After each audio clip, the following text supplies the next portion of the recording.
नमस्कार शिक्षणप्रेमी मित्रांनो. आज मी एका नवीन विषयावर आपल्याशी संवाद साधणार आहे. मी डॉक्टर रमेश चौधरी. आज आपण जे प्रशासकीय व्यवस्थेमध्ये अधिकारी होण्यासाठी इच्छुक आहेत अशा तरुण उमेदवारांसाठी हा व्हिडिओ बनवत आहे. महाराष्ट्र लोकसेवा आयोग यांच्यामार्फत स्पर्धात्मक परीक्षा आणि सरळ सेवा परीक्षा होत असतात. महाराष्ट्र लोकसेवा आयोगामार्फत सन 2026मध्ये ज्या स्पर्धा परीक्षांचं आयोजन केलं जाणार आहे त्याचं नुकतंच अंदाजित वेळापत्रक परवाच वेबसाईटवर प्रसारित झालेलं आहे. त्या संदर्भात आपण बोलणार आहोत. तर महाराष्ट्र लोकसेवा आयोगामार्फत महाराष्ट्रातील अनेक तरुण परीक्षा देत असतात.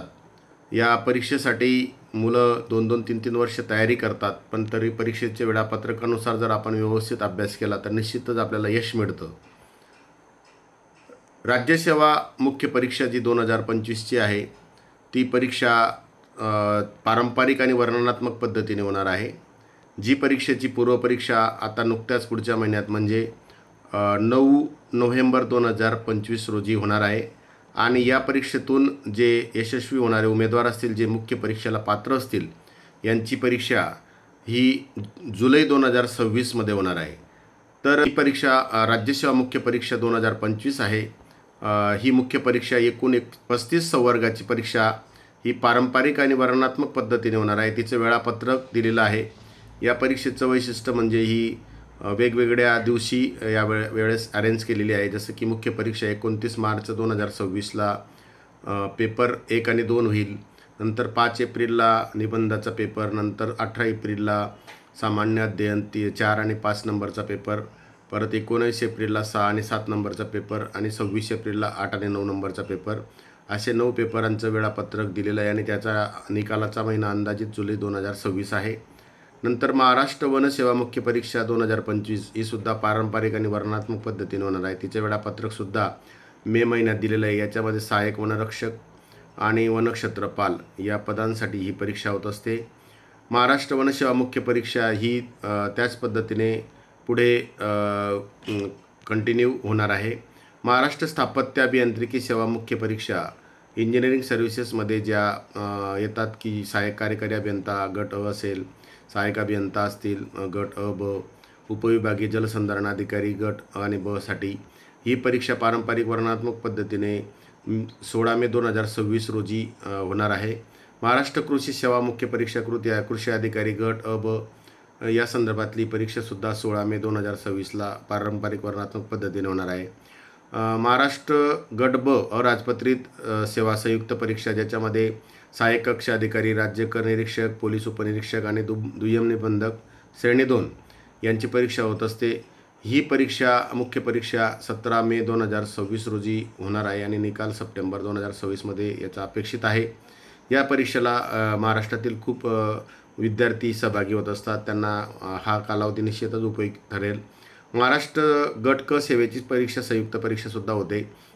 त्याच्यामध्ये उद्योग निरीक्षक असेल, दुय्यम निरीक्षक, तांत्रिक सहाय्यक, कर सहाय्यक, लिपिक व टंकलेखक आणि सहाय्यक मोटार वाहन निरीक्षक अशा पदांसाठी एकत्र ही परीक्षा होते. पूर्वपरीक्षा जिची जाहिरात 6 ऑक्टोबर 25ला निर्गमित झालेली आहे आणि त्याची पूर्वपरीक्षा 4 जानेवारी 2026 रोजी होणार आहे. त्याचा निकालसुद्धा मार्च 26मध्ये होईल.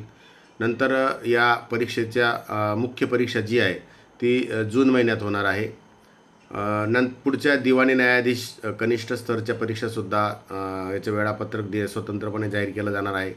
महाराष्ट्र नागरिक सेवा राजपत्रित सेवा 2026ची जी पूर्वपरीक्षा आहे, ज्याच्यामध्ये शासनाच्या गट अ ब च्या 35 संवर्गातल्या पदांची एकत्रित परीक्षा होत असते. ही परीक्षा पुढच्या काळामध्ये 31 मे 2026 रोजी याची जाहिरात प्रसिद्ध होईल आणि ऑगस्ट 2026मध्ये ही परीक्षा पूर्वपरीक्षा होईल आणि त्याच परीक्षेची मुख्य परीक्षा पुढे ऑक्टोबर महिन्यामध्ये नियोजित आहे.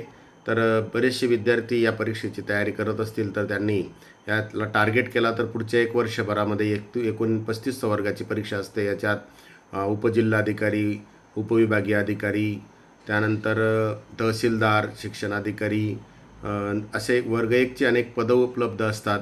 DYSP सुद्धा याच्यातून उपलब्ध आहेत पदं.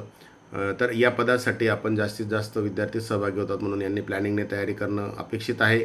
पुन्हा पुढच्या वर्षाची महाराष्ट्र यांत्रिकी अभियांत्रिकी परीक्षा जी आहे मुख्य परीक्षा, ती पण नोव्हेंबर 2026मध्ये होणार आहे. विद्युत आणि यांत्रिकी अभियांत्रिकी सेवाची परीक्षा नोव्हेंबर 2026मध्ये अपेक्षित आहे. स्थापत्य अभियांत्रिकीची जी पुढच्या वर्षाची परीक्षा आहे तीसुद्धा नोव्हेंबरमध्ये अपेक्षित आहे. कृषी सेवाची परीक्षा आहे पुढच्या नोव्हेंबरमध्ये अपेक्षित आहे. अन्न औषध प्रशासन मुख्य सेवा परीक्षासुद्धा नोव्हेंबर 2026मध्ये अपेक्षित आहे. निरीक्षक वैद्यमापन शास्त्र या परीक्षासुद्धा 2026मध्ये अपेक्षित आहे. पुढच्या वर्षाची महाराष्ट्र वनसेवा परीक्षासुद्धा ही डिसेंबर 26पर्यंत अपेक्षित आहे.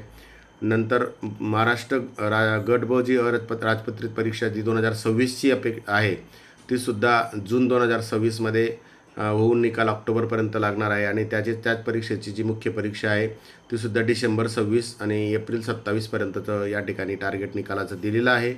महाराष्ट्र गट क सेवा पुढच्या वर्षाची 2026ची परीक्षेचं सुद्धा आतापासून नियोजन दिलेलं आहे, जी नोव्हेंबर 2026मध्ये पूर्व होईल आणि डिसेंबरमध्ये तिच्या मुख्य परीक्षेचा उद्देश आहे. त्यानंतर महाराष्ट्र गट क मुख्य परीक्षेचा डिसेंबरमध्ये तिचा परीक्षा घेतल्यानंतर निकाल 2027मध्ये अपेक्षित आहे. अशा प्रकारे या खूप चांगल्या परीक्षा आहेत की ज्याच्यातून महाराष्ट्रातील गट क, गट ब आणि गट अ च्या सर्वोच्च पदावर जाण्या सर्व विद्यार्थी मित्रांना मी आवाहन करेल किंवा जे परीक्षेला अभ्यास करणारे काही यापूर्वी नोकरीला असणारे काही उमेदवारसुद्धा पुढील पदासाठी प्रयत्न करत असतात, तर त्यांनी आपला परीक्षेचा अंदाजित वेळापत्रकाचा विचार करून आपल्या अभ्यासाचं प्लॅनिंग करा. पुढील काळामध्ये आपण या परीक्षेसाठी यशस्वी होण्यासाठी आपण व्यवस्थितरित्या नोट्स काढून अभ्यास करा. MPSCच्या परीक्षेतून यशस्वी होण्यासाठी सातत्य जर असलं तर निश्चितच यश मिळतं. मी स्वतः या परीक्षेतून MPSCच्या परीक्षेतून गट अ पदापर्यंत सातत्यपूर्ण अभ्यास करून पोचलो आणि या परीक्षेचा माझा स्वतःचा अनुभव आहे की आपण एक दिवस किंवा एक महिना अभ्यास करून हे यश मिळत नाही, तर हे सातत्याने लाँग टर्मचा अभ्यास करून हे यश मिळवावं लागतं. त्यासाठी आपण सर्वजण या पद्धतीने तयारी करा. आपल्या सर्वांना मी मनापासून शुभेच्छा देतो. धन्यवाद.